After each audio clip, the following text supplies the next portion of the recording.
Jadi kalau kau menghayal, mengingat lawan jenis, mengingat pekerjaan, mengingat kunci yang hilang, kamu seperti mementingkan itu daripada Allah Subhanahu Wa Taala. Dan tidak bisa kita beralasan, oh syaitan kuat nih, dusta, syaitan lemah. Mana syaitan sekarang?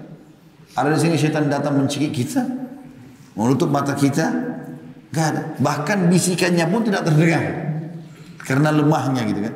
Dia ada, tapi dia tidak bisa menguasai manusia sebenarnya. Asal manusia itu bisa melawannya dan konsentrasi. Allahu Rabbi wal Islam dini wa Muhammadan Rasulullah. Pasal baru kita rahasia-rahasia solat dan perkara-perkara penting yang berkaitan dengannya.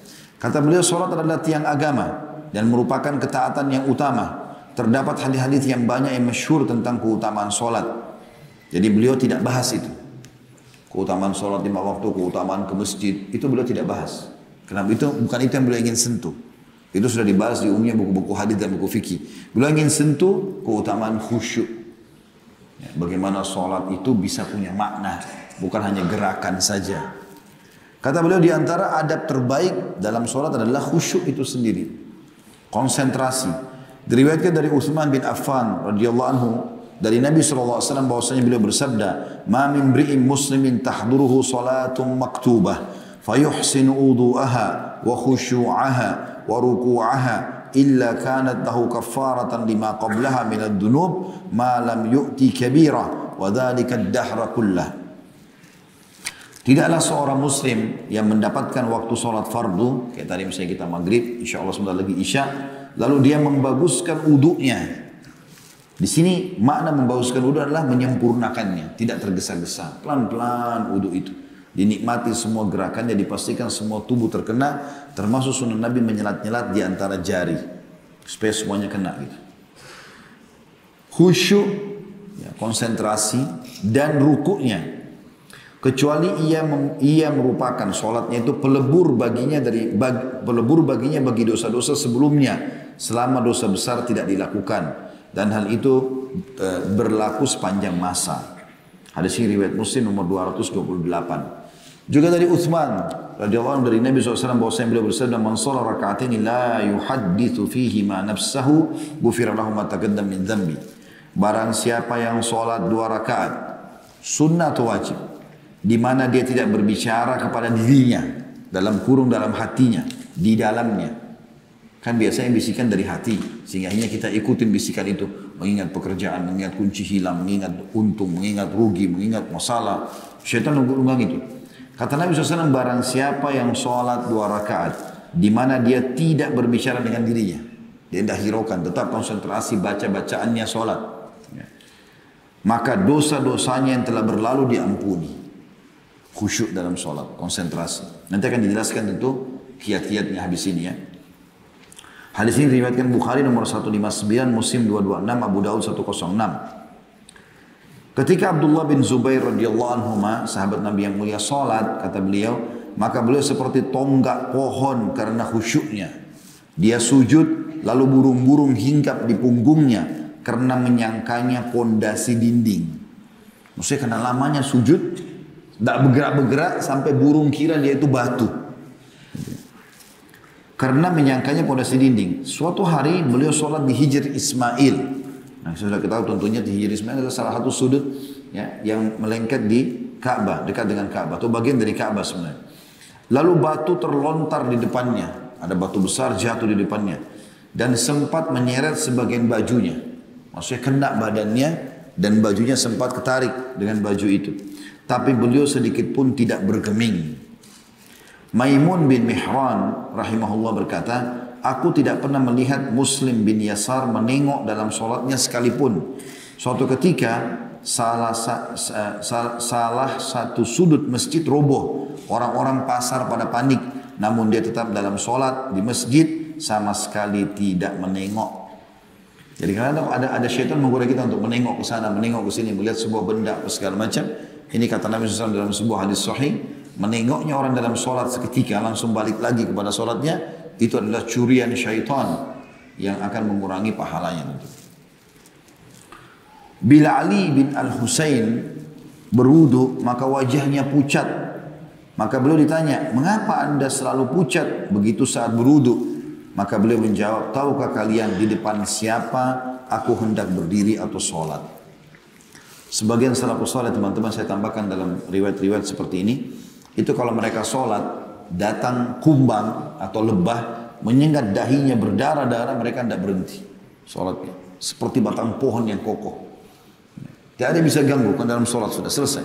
Mereka betul-betul tahu kalau sholat itu sangat erat hubungannya dengan dia berhadapan dengan raja yang sebenarnya.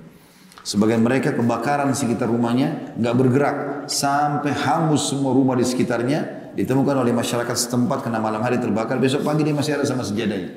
Lalu ditanya, kenapa kau tidak melarikan diri semalam? Ya.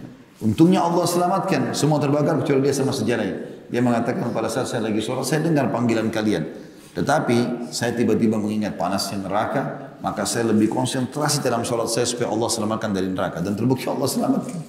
Tidak terbakar. Ada subjudul yang lain, syarat-syarat batiniyah dari amal-amal hati. Ketahuilah bahwa solat mempunyai rukun-rukun, wajib-wajib dan sunnah-sunnah. Tetapi yang penting adalah ruhnya. Ruhnya solat adalah niat, ikhlas, khusyuk dan kehadiran hati. Jadi memang solat punya syarat-syarat, masuk waktu, hadap kiblat, pakai tutup aurat, seterusnya lah ya. Safnya rapi, itu iya. Tetapi ruh yang sebenarnya adalah niatnya dalam hati ikhlas atau tidak, khusyuk dan kehadiran hati. Solat mengandung zikir-zikir, munajat dan perbuatan-perbuatan. Tanpa kehadiran hati, maksud dari zikir dan munajat tidak terwujud. Kalau kita tidak hadirkan hati kita pada saat mau solat, memang niat, konsentrasi, mirip begini. Kalau teman-teman lagi bicara sama seseorang, dan orang itu kita anggap penting, sehingga kita tidak mau kelewatan apa yang dia omongkan, tentu kita akan hadirkan semua anggota tubuh kita. Kita melihat ke arahnya, telinga kita hadirkan, hati kita juga hadirkan, supaya mencerna. Sehingga pada saat dia bicara yang gembira, kita terpengaruh. Dia bicara yang sedih, kita juga terpengaruh. Itu kurang lebih namanya kehadiran hati. Ya. Banyak orang tidak pakai potensi dalam dirinya ini di dalam sholatnya. Makanya disentuh oleh beliau. Beliau mengatakan tanpa kehadiran hati, maksud dari zikir dan munajat dengan baca Alhamdulillahi Rabbil Alamin, misalnya Subhana Rabbiyal Azim, ya, Sami Allahu liman hamidah, Rabbi gfirli warhamni wajburni wa'afini warzuqni dan seterusnya sampai Assalamualaikum warahmatullahi. Ini ada maksudnya kenapa kita disuruh baca. Harusnya itu diikutkan dengan kehadiran hati supaya tujuannya tercapai. Karena bila kata-kata bukan merupakan ungkapan dari dalam jiwa, maka ia ibarat ucapan orang mabuk. Dia bicara tapi dia nggak ngerti apa. Ia juga tidak mewujudkan maksud dari perbuatan. Karena bila maksud dari berdiri adalah khidmat, kita berdiri menghadap Allah seperti kita sedang berdiri di depan seorang raja misalnya. Tujuannya berdiri adalah khidmat, maksudnya tenang dan konsentrasi apa yang dia mau sampaikan atau apa yang akan dia terima. Jadi seperti orang kalau mau lagi dilantik, ya. Bagaimana dia begitu khidmatnya berdiri, siap untuk menerima apapun sumpah kah atau apa saja, itu namanya berkhidmat. Tujuan berdiri sholat itu khidmat. Maksud ruku dan sujud adalah pengagungan dan kerendahan. Kenapa kita ruku? Kenapa kita sujud? Ya, ruku itu berarti kita tundukkan kepala kita. Kita sudah tahu kan kalau hormati orang kita kadang tundukin kepala ya. Bagaimana kalau kita ruku sampai rata antara punggung kita dengan kepala? Untuk apa ini? Ini merendahkan diri.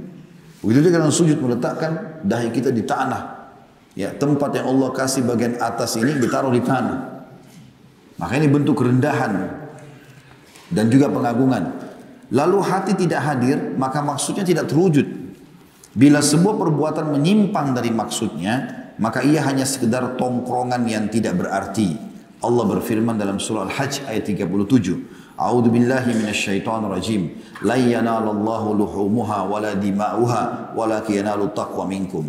Daging-daging unta dan darahnya itu sekali-kali tidak dapat mencapai keridhaan Allah, tetapi ketakwaan dari kamulah yang dapat mencapainya. Biar kau berkurban dengan unta 1000 ekor, kambing 1000 ekor, sapi 1000 ekor, tidak ada manfaatnya kalau kau tidak hadirkan hatimu ikhlas karena Allah. Kalau kau cuma sekedar nyumbang 1 ekor, tapi penuh dengan keikhlasan, jauh lebih besar pahalanya. Karena itu yang dijadikan sebagai perintah Allah subhanahu wa ta'ala. Intinya kata beliau adalah bahwa yang sampai kepada Allah adalah kriteria yang mendominasi hati. Sehingga ia mendorong untuk melakukan perintah-perintah yang dituntut kepadanya. Jadi kehadiran hati dalam sholat adalah keharusan, bukan pilihan. Antum konsentrasi hatinya harus hadir, itu adalah keharusan. Walaupun peletak syariah memaklumi, maksudnya Allah memaklumi kelalaian insidentil karena hukum kehadiran hati pada awalnya berlaku untuk selanjutnya. Jadi walaupun kadang-kadang antum lalai sedikit dalam sholat, Allah masih maafkan. Tapi sebenarnya yang diperintahkan asalnya adalah konsentrasi hati dari awal sampai akhir. Ada juga subjudul yang lain, ini terus berhubungan harus sama yang lainnya. Makna-makna batini yang menjadikan sholat menjadi hidup. Bagaimana caranya supaya sholat itu bisa punya makna? Makna-makna batin yang menjadikan sholat menjadi hidup berjumlah banyak. Di antaranya, yang pertama adalah kehadiran hati itu sendiri. Sebagaimana yang telah kami jelaskan, pemicunya adalah semangat tinggi. Karena bila semangatku terhadap sesuatu tinggi, niscaya hatiku pasti hadir secara otomatis. Maka tidak ada cara menghadirkan hati selain memfokuskan konsentrasi kepada sholat. Fokusnya konsentrasi terkadang menguat dan terkadang melemah. Sesuai dengan kadar kuatnya iman kepada akhirat dan remehnya dunia. Bila kamu merasakan hatimu tidak hadir dalam sholat, maka sadarilah bahwasanya sebabnya adalah lemahnya iman. Maka berusahalah untuk menguatkannya. Jadi hadirkan hati. Di situ. Mirip tadi saya bilang, kita kalau mau bicara sama orang yang kita hormati, atau memang kita akan berhadapan dengan orang yang kita segani, maka seperti apa sih kita menghadirkan telinga kita, penglihatan kita dan hati kita, seperti itulah kita menghadapi ya sholat kita. Makna yang kedua, usaha memahami makna ucapan. Yang pernah saya biasa singgung di awal-awal bahasan kita dulu ya, bagaimana kita tahu apa itu doa iftitah, apa itu al-fatihah, artinya lah, apa itu inna ataina wal asr, makna-maknanya apa. Atau apa itu subhan rabbil azim, apa itu sami'allahu hamidah, apa itu subhan rabbil ala, apa itu rabbi ghfirli warhamni, apa itu at-tahiyyatu lillah wassalawatu wattayyibat dan seterusnya. Apa semuanya itu? Supaya pada saat kita baca, kita memahami maknanya. Ya. Seperti sekarang kalau saya bicara karena teman-teman faham, jadi lebih enak kan gitu. Coba kalau saya pakai bahasa Arab mungkin tidak faham. Gitu kan. Contoh saja gitu. Usaha memahami makna ucapan, karena itu adalah unsur yang penting untuk kehadiran hati. Karena bisa saja hati hadir bersama lafaz tapi bukan bersama makna. Maka patut mengarahkan akal dalam upaya memahami makna dengan menepis bisikan-bisikan yang menyibukkan dan memutus bahan-bahannya. Karena bila bahan-bahan tersebut tidak diputus, maka pikiran tidak akan berpaling darinya. Unsur dasarnya bisa bersifat lahir, yaitu sesuatu yang melenakan pendengaran dan penglihatan, dan bisa jadi bersifat batin, dan ini yang lebih berat, seperti orang yang didera oleh tumpukan kesedihan di lembah-lembah kehidupan dunia. Pikirannya tidak terbatas hanya di satu bidang saja, menundukkan pandangan tidak berguna baginya, karena apa yang tertanam dalam hati sudah cukup menyibukkannya. Maksudnya gini, kalau orang mau sholat, misal contoh kita ambil sholat atau mau melakukan ibadah yang lain dulu, kita bicara sholat, karena di bab sholat, maka dia harus menghilangkan semua kesibukan dulu dari hatinya.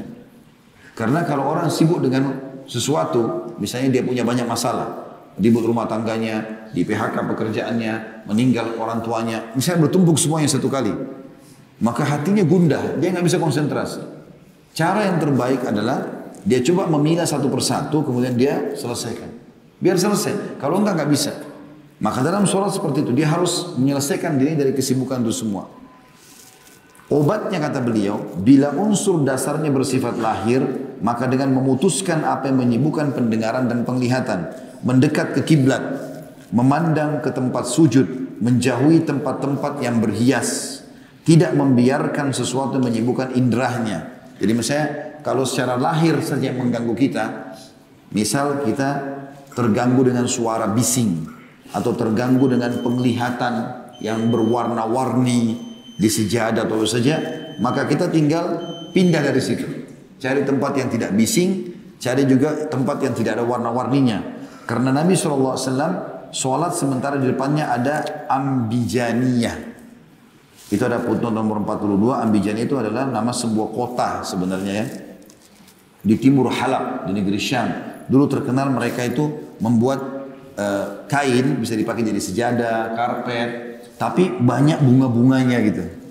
Karena Nabi SAW punya itu di rumah, kemudian beliau sholat. Ternyata memiliki banyak corak-corak Beliau lalu melepaskannya dan bersabda, innaha alhatni anifa an solati. Sesungguhnya kain ini melalaikanku dari solat tadi. Beliau bilang begitu. Bila unsur dasarnya adalah bersifat batin di dalam hati. Tadi kan kalau yang zahir ya, kita lihat warna-warni, dengar suara bising, maka caranya kita hilangkan semua itu, pindah ke tempat yang lain supaya tidak terganggu. Kalau unsurnya batin dari dalam hati, maka jalan penanganannya adalah mengembalikan secara paksa kepada apa yang dibaca dalam sholat. Jadi kita lebih keraskan sedikit suara, lebih coba hadirkan fikiran, lawan itu. Dan menyibukkan diri dengan dari selainnya. Menyiapkan diri untuk itu sebelum sholat dengan menunaikan kesibukan-kesibukannya. Berusaha mengosongkan hatinya. Memperbarui atas dirinya ingatannya terhadap akhirat dan pentingnya berdiri di depan Allah dan kengerian hisab hari kiamat. Bila fikiran belum juga tenang dengan itu, maka hendaknya dia menyadari bahwa dia sedang memikirkan apa yang dia sukai dan gandrungi. Maka hendaklah dia membuang hawa nafsunya tersebut dan memutuskan hubungan-hubungan tersebut. Jadi kalau misalnya dia tidak lagi konsentrasi dalam sholatnya, berarti ada sesuatu hawa nafsu dunia yang sedang dia kejar. Harus dihilangkan sama dia itu. Ada seorang salafus saleh dulu, dia hafal Quran, dia nuntut ilmu, dia ibadah. Satu waktu dia beli seorang budak wanita di pasar. Waktu itu masih ada hamba sahaya, dia beli. Budak ini rupanya lincah, baik, dan orangnya cantik, lewat di depannya. Sempat menyibukkan dia. Sepintas jalan itu menyibukkan. Akhirnya membuat dia tidak bisa konsentrasi lagi. Dia mau nulis, dia lebih antara lihat buku, lihat tulisannya atau dia lihat perempuan itu. Maka dia bilang sama orang di rumahnya, bawa orang ini jual kembali di pasar. Karena dia beli tadi di pasar. Maka wanita itu mengatakan, kira-kira apa salahku? Aku buat apa, kenapa harus dijual gitu? Kata si pemilik rumahnya, kau tidak bersalah. Tapi kehadiranmu telah membuatku sibuk tidak lagi mau menuntut ilmu. Sudah selesai. Jadi dia memutus itu. Apa yang membuat dia tidak bisa mengadakan sholat diputuskan sama dia. Kalau tadi beliau sarankan di sini, kalau ada kesibukan dunia selesaikan dulu. Dan usahakan selesai. Kita tahu duhur masuk jam 12, sebelumnya kita sudah selesaikan urusan itu. Ketahuilah kata beliau, bila penyakit sudah bercokol dengan kuat, kalau seandainya sudah sangat kuat pengaruhnya urusan itu, urusan dunia itu, maka yang berguna melawannya hanyalah obat yang kuat pula. Kalau sudah terlalu kuat pengaruh dalam jiwa, sehingga kita tidak konsentrasi lagi sholat, selalu ingat laba keuntungannya, atau rugi usahanya, atau ributnya dengan keluarganya, atau segala macam. Maka butuh obat yang kuat. Bila penyakit kuat kata beliau, maka ia akan menarik orang yang sholat, dan orang yang sholat juga berusaha menariknya, sehingga terjadi tarik-menarik sampai selesai sholat. Perumpamaan hal ini adalah seperti seorang laki-laki yang berteduh di bawah pohon, hendak menenangkan fikirannya. Namun kicauan burung-burung di dahannya mengacaukannya. Sementara tangannya memegang sebilah kayu untuk mengusirnya. Fikirannya belum tenang dan burung-burung itu sudah kembali sehingga mereka menyibukkannya. Jadi kalau seandainya orang tidak konsentrasi sholat, menurut ibarat dari Ibnu Qudamah rahimahullah, seperti orang yang duduk di bawah sebuah pohon, dia mau tenangkan fikirannya. Kayak kita masuk masjid mau tenangkan gitu. Tapi masih ada kicauan burung, masih ribut burung-burung. Dia punya kayu, diusirlah burung-burung itu. Seperti orang kalau sholat dia cuma berusaha saja untuk supaya dia tidak terganggu dengan itu. Tapi begitu dia usir, begitu dia turunkan kayunya, burungnya bisa kembali, ribut lagi. Menurut beliau solusinya adalah beliau mengatakan di sini. Karena setelah mengusir burung-burung fikirannya belum tenang dan burung itu sudah kembali sehingga kembali atau mereka menyibukkannya lagi. Seseorang berkata kepadanya, apa yang terjadi padamu tidak akan pernah terputus. Bila kau ingin bebas, tebanglah pohon itu. Hilangkan itu yang mengganggumu. Supaya kau tidak lagi punya masalah itu. Masalah ribanya, masalah perzinahannya, hawa nafsunya ini. Hilangkan sudah, lawan. Supaya bisa kau dapatkan itu, uhusyuan. Demikian juga pohon hawa nafsu. Bila ia sudah membumbung tinggi dan dahan-dahannya bercabang, maka fikiran-fikiran akan tertuju kepadanya seperti burung-burung yang tertarik kepada pohon dan lalat kepada tempat kotor. Akibatnya umur yang berharga habis hanya untuk mengusir apa yang tidak bisa terusir. Dan sebab hawa nafsu yang menghadirkan semua fikiran-fikiran ini adalah cinta kepada dunia. Seseorang bertanya kepada Amr bin Abdul Qais, ini orang sangat terkenal ibadahnya. Kalau sholat khusyuk luar biasa itu. Ditanya, apakah jiwamu membisikimu dengan perkara dunia kepadamu dalam sholat? Padahal kau lagi sholat, kau pernah terganggu enggak? Dia mengatakan, ujung anak panah berkelebatan menusukku, anak panah banyak menusukku adalah lebih aku sukai daripada aku menemukan hal itu. Maksudnya dia tidak pernah rasakan itu. Dia kalau sudah sholat, udah antara dia sama Allah. Mau ada binatang buas, mau ada musuh akan membunuh dia, mau jatuh batu besar, mau tabrakan, mau gempa bumi, sholat. Gak ada urusannya. Gak ada yang bisa memberhentikan dia dari sholatnya. Seperti itu. Ketahuilah bahwa memutuskan cinta dunia dari hati adalah sesuatu yang sulit. Lenyapnya ia secara total adalah terasa sayang. Maka hendaknya usaha diarahkan kepada apa yang memungkinkan darinya. Dan yang memberikan pertolongan dan taufik hanyalah Allah subhanahu wa ta'ala semata. Habis ini kita azannya, saya baca dulu makna ketiga. Mengagungkan Allah dan merasakan wibawahnya. Makna yang ketiga. Bagaimana bisa sholat itu punya makna? Yaitu mengagungkan Allah dan merasakan wibawahnya. Sebelum saya baca lebih jauh, saya ingin titik beratkan begini. Teman-teman, coba sering tonton di YouTube. Tulis itu, keajaiban-keajaiban ciptaan Allah. Tonton tuh burung-burung, langit, pergantian siang malam. Ceramah-ceramah. Bukan lagi cuma ceramah masalah fikih, tapi ceramah menyentuh masalah keimanan. Kisah-kisah orang soleh, kisah tentang surga, tentang neraka, itu akan memunculkan wibawahnya Allah. Kalau kita sedang tunduk dan patuh kepada Allah. Ini berasal dari dua perkara. Mengetahui keagungan Allah dan kebesarannya, dan mengetahui kerendahan jiwa kita di hadapan Allah. Dan bahwa ia adalah diperhambakan. Kita agungkan Allah, dan kita tahu kita adalah hamba yang rendah di hadapan Allah. Dan dua pengetahuan ini muncul ketundukan, dari dua perkara ini muncul ketundukan dan kehusyuan. Di antaranya adalah sikap roja atau berharap. Berharap atau roja memiliki makna lebih dari sekedar rasa takut. Berapa banyak orang yang menghormati seorang raja, dia takut kepadanya karena mencemaskan kemarahannya, sebagaimana dia juga mengharapkan kebaikannya. Artinya, berapa banyak orang yang bisa menghadirkan itu sebenarnya. Contohnya, dia pada saat menghadap kepada seorang raja yang disegani, satu sisi dia segan sama raja itu, di sisi lain juga dia mengharapkan ada pemberian, penghormatan dari raja itu. Sebenarnya potensi itu ada dalam diri kita, dan itu bisa kita dapatkan dalam sholat.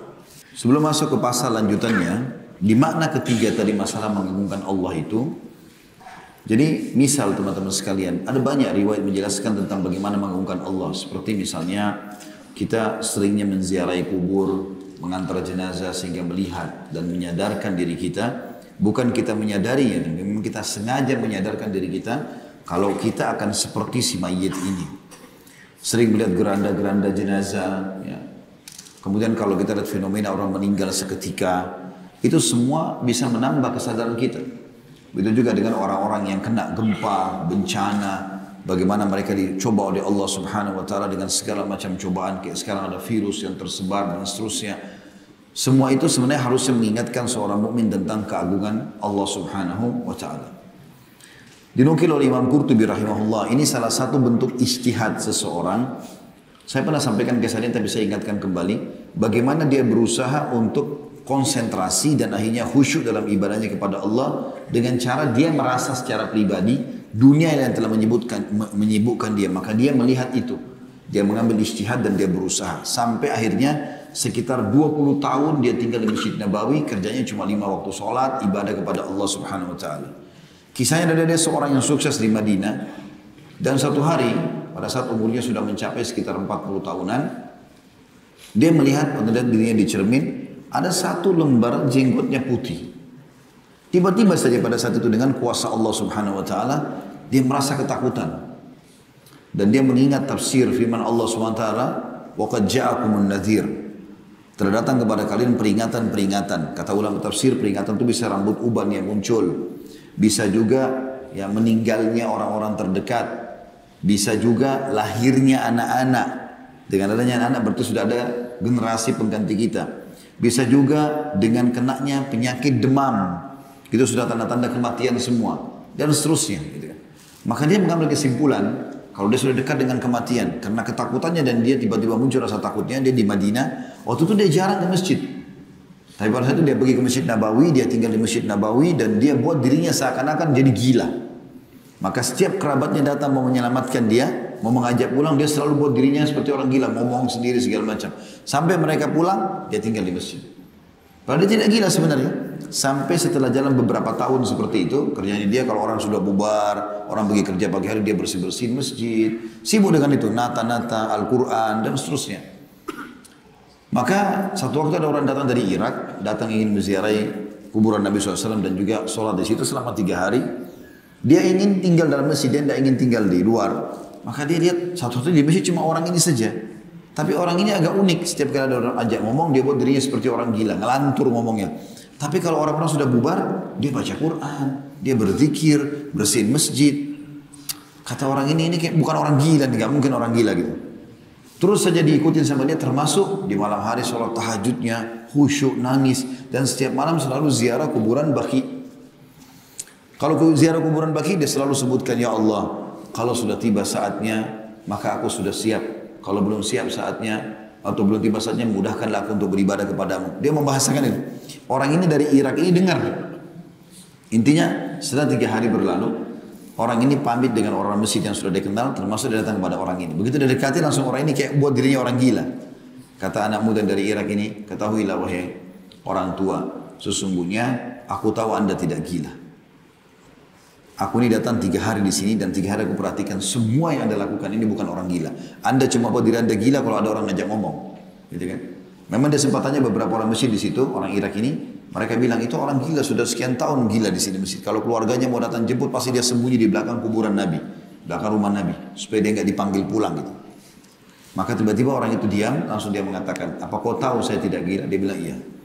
Tapi kata anak muda itu, saya ingin tahu kenapa, apa ceritanya? Dia bilang, ketahui wahai anak muda, saya ini termasuk orang yang paling kaya di Madinah. Sukses semua usaha saya gitu.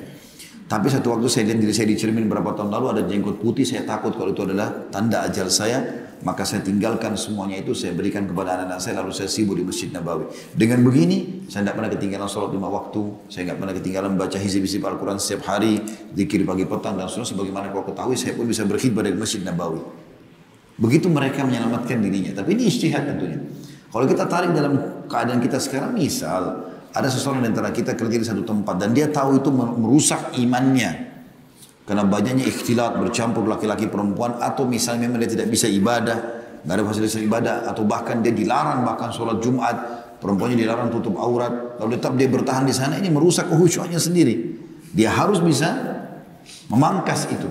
Harus tadi, kalau sudah penyakit berat, kayak ini kan berat, dia mau tinggalkan susah, ya serba salah, nanti namanya bagaimana, dapat kerja di mana, mau berikan keluarga makan dari mana, maka dia harus punya juga obat yang kuat. Tadi dikasih gambaran, kalau sudah sampai dia berusaha memberikan masukan-masukan pada perusahaan, dia harus begini-begini, tidak dikasih juga ibadah, maka dia menebang pohon itu. Maksudnya dia berhenti dari situ, cari tempat kerja yang lain, berkorban untuk Allah Subhanahu Wa Taala, baru bisa kita mendapatkan kehusyuan ini. Karena sulit mempertemukan antara kehusyuan dengan kemaksiatan tentunya. Sebagai penutup teman-teman sekalian, pasal yang terakhir dalam bab sholat, karena setelahnya insya Allah kita akan bahas bulan akan datang nanti, adab-adab berhubungan dengan masalah Jumat, juga masalah adab-adab sholat sunnah dan juga larangan-larangan dalam sholat. Setelah itu baru kita pindah ke zakat tentunya. Maka dalam masalah sholat ini, yang 5 waktu maksudnya, kita ada pasal tersisa, rincian tentang apa yang patut hadir dalam hati pada setiap rukun dan syarat dari bacaan dan serta gerakan sholat. Kata beliau, orang yang sholat hendaklah berharap pahala dengan sholatnya, ngejar targetnya seperti orang kerja, ngejar poin atau gaji atau bonusnya. Sebagaimana dia takut hukuman bila melalaikannya, sebagaimana dia takut dipecat dari kantor kalau tidak kerjakan pekerjaannya. Orang yang sholat hendaklah menghadirkan hatinya pada segala sesuatu dari sholat, apapun dilupakan sama dia. Bila mendengar panggilan muadzin, hendaknya mengumpamakannya dengan panggilan kiamat dan menyingsingkan lengan baju untuk segera memenuhinya. Merenungkan dengan apa dia menjawab dan dengan badan apa dia hadir. Bila dia menutup auratnya untuk segera menghadiri sholat, maka hendaknya dia mengetahui bahwa maksud darinya adalah menutupi aib-aib pada tubuhnya dari pandangan manusia. Jadi bukan cuma sekedar pakai baju supaya masuk dalam syarat sholat, tetapi dia lebih mengambil pelajaran bahwasanya sholat mengajar dia untuk menutupi aib-aibnya. Maka hendaknya dia mengingat aurat batin dan aib hatinya yang tidak diketahui kecuali oleh Allah. Jadi bukan cuma sekedar tutup kulit kita atau aurat secara lahirnya, tapi secara batin ini banyak. Apa yang jadi masalah dalam hati kita, dalam pikiran kita, itu harus dibersihkan kata beliau. Maka hendaklah dia mengingat aurat batin dan aib hatinya yang tidak diketahui kecuali oleh Allah. Dan tidak ada yang bisa menutupinya darinya, dari Allah. Dan bahwa yang akan melebur aib-aib batin adalah penyesalan, rasa malu dan rasa takut. Bila menghadap kiblat, maka dia telah memalingkan wajahnya dari segala arah menuju arah Baitullah. Maka hendaklah, maksudnya Ka'bah. Maka hendaklah seseorang menyadari bahwa memalingkan hatinya kepada Allah adalah lebih patut dari itu. Artinya kalau sekarang teman-teman sholat kayak kita sebentar, semua kita pasti hadap kiblat, gak mungkin kita melawan arah kiblat. Karena kita tahu kalau kita sholat lawan arah kiblat tidak akan diterima, kan gitu. Bagaimana kita menghadirkan konsentrasi kita pada kiblat itu, kata beliau, menghadirkan hati menghadap kepada Allah lebih penting daripada konsentrasi menghadapkan diri kepada kiblat itu sendiri. Sebagaimana seseorang tidak mungkin menghadap ke arah Ka'bah kecuali dengan meninggalkan arah-arah yang lain. Maka demikian juga dengan hati, ia tidak menghadap kepada Allah kecuali dengan meninggalkan selain Allah. Bila engkau bertakbir, Allahu Akbar, wahai orang yang sholat, maka hatimu jangan mendustakan lidahmu, kecuali bila dalam hatimu terdapat sesuatu yang lebih besar daripada Allah. Maka saat itu kamu berdusta. Maka berhati-hatilah, jangan sampai hawa nafsumu lebih besar dengan bukti bahwa kamu lebih mementingkan menurutinya di atas ketaatan kepada Allah. Jadi kalau kau menghayal, mengingat lawan jenis, mengingat pekerjaan, mengingat kunci yang hilang, kamu seperti mementingkan itu daripada Allah Subhanahu Wa Taala. Dan tidak bisa kita beralasan, oh syaitan kuat nih, dusta, syaitan lemah. Mana syaitan sekarang? Ada di sini syaitan datang mencekik kita, menutup mata kita, gak ada. Bahkan bisikannya pun tidak terdengar karena lemahnya gitu kan. Dia ada, tapi dia tidak bisa menguasai manusia sebenarnya. Asal manusia itu bisa melawannya dan konsentrasi. Bila kamu membaca ta'awudz, a'udzubillahi minasyaitonirrajim, maka sadarilah bahwa isti'adzah adalah berlindung kepada Allah. Bila kamu tidak berlindung dengan hatimu, maka ucapanmu itu akan sia-sia. Maka berusahalah memahami makna apa yang kamu baca. Hadirkan hatimu dengan penuh pemahaman tentang firman Allah. Alhamdulillahi Rabbil Alamin. Al-Fatihah ayat 2. Segala puji bagi Allah Tuhan semesta alam. Resapilah kelembutan Allah pada firman-Nya Ar-Rahmanir Rahim. Al-Fatihah ayat 3. Maha pemurah lagi maha penyayang. Renungkanlah keagungannya dalam firman Allah Maliki Yaumiddin, yang menguasai hari pembalasan. Maksudnya kau sedang bicara sama Tuhanmu nih. Demikian seterusnya dengan apa yang anda baca. Kami meriwayatkan dari Zurara bin Aufa bahwa dia membaca dalam salatnya surah Al-Muddathir, dan ketika sampai ayat faida nukira fin naqur, apabila sangkakala telah ditiup, maka dia tersungkur menjadi mayat. Ini riwayatkan Tirmidzi nomor 455. Hal itu tidak lain kecuali karena dia membayangkan kondisi tersebut, maka akibatnya dia pun meninggal saat itu juga. Rasakanlah tawadhu, merendah dalam rukukmu, karena kamu sedang tundukkan kepalamu dengan tenang, konsentrasi. Tambahkan kehinaan dalam sujudmu, makin kau merendah, karena kamu telah meletakkan jiwa pada tempatnya. Kamu mengembalikan cabang ke asalnya dengan bersujud ke atas tanah di mana darinya kamu tercipta. Fahamilah makna zikir-zikirnya dengan penuh perasaan dan penghayatan. Ketahuilah bahwa menunaikan solat dengan syarat-syarat batin ini merupakan sebab bersihnya hati dari karat dan noda, dan terciptanya cahaya-cahaya padanya yang dengannya seorang hamba dapat menyingkap keagungan Tuhan yang disembahnya dan membuka rahasia-rahasianya. Dalam surah Al-Ankabut ayat 43 Allah berfirman, وَمَا يَعْقِلُهَا إِلَّا الْعَالِمُونَ, dan tidak ada yang memahami kecuali orang-orang yang berilmu. Adapun orang yang menunaikan solat secara lahir saja tanpa makna-maknanya, sekedar gerakan, maka dia tidak akan melihat apapun darinya. Sebaliknya dia mengingkari keberadaannya. Jadi begini, sebagai penutup teman-teman sekalian, coba sebentar pada saat solat, kita akan solat isya insya Allah. Kalau solat berjamaah biasanya memang sunnahnya, tentu imam tidak bisa berlama-lama, tapi pada saat antum lagi sholat sendiri, coba lakukan sebentar, walaupun cuma 2 rakaat. Wudu dengan niat dalam hati betul-betul ingin mengerjakan satu sunnah. Misal niat sholat taubat kah, sholat wudu kah, atau sholat nafilah, sunnah secara umum. Wudu dengan konsentrasi tenang, nikmati setiap gerakan tangannya, resapi, dan lihat tetesan air yang jatuh bersamanya dosa-dosa kita. Kumur-kumur dengan hidung, kita membayangkan memang dosa di mulut kita yang akan keluar. Kita berkumur-kumur maksimal, buanglah. Usap di wajah, dosa di mata akan jatuh. Usap tangan, usap kepala, kaki semua akan menjatuhkan dosa-dosa.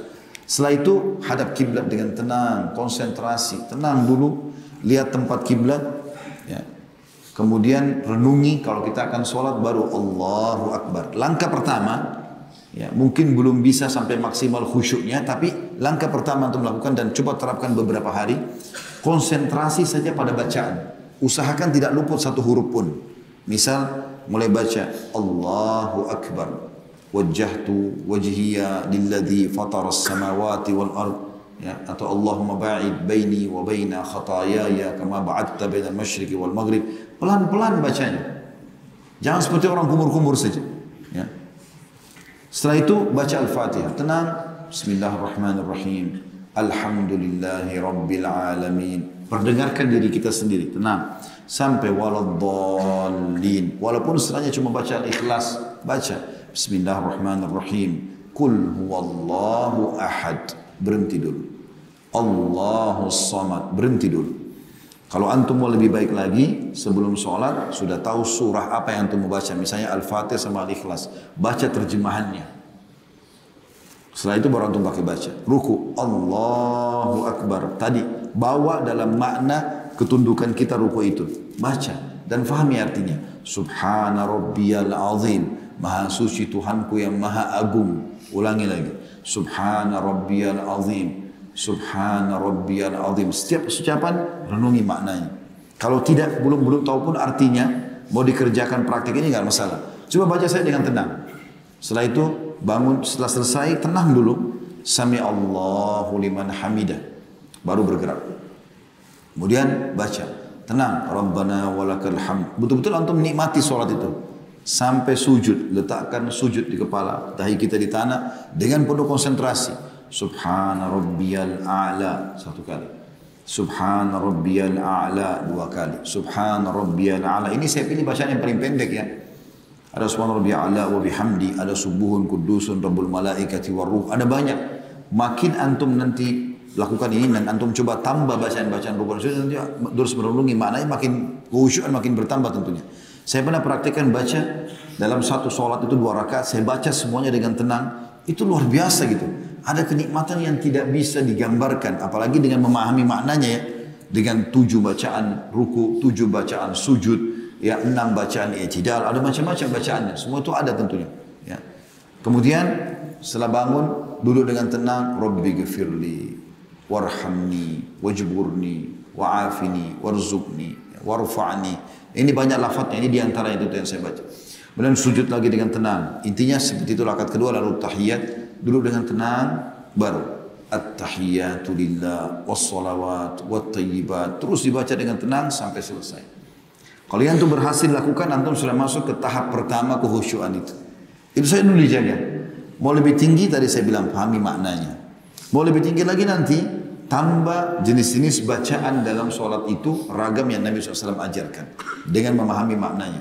Kalau antum bisa jaga itu, akan terasa konsentrasi yang luar biasa. Dan sampai pada tingkat nanti seperti yang digambarkan oleh Ibnu Qudamah rahimahullah, kita sholat betul-betul sudah tidak terasa apa-apapun di sebelah kita.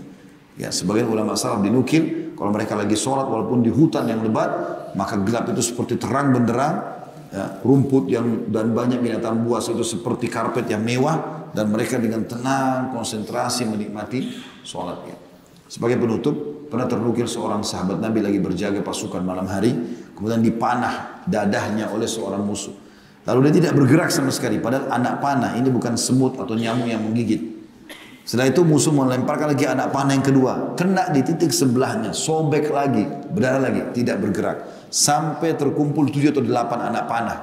Udah berat dia rasa, maka dia pun ruku. Waktu dia ruku, musuh lari. Baru tahu kalau ini manusia. Dan tidak mungkin ada manusia bisa bertahan seperti ini.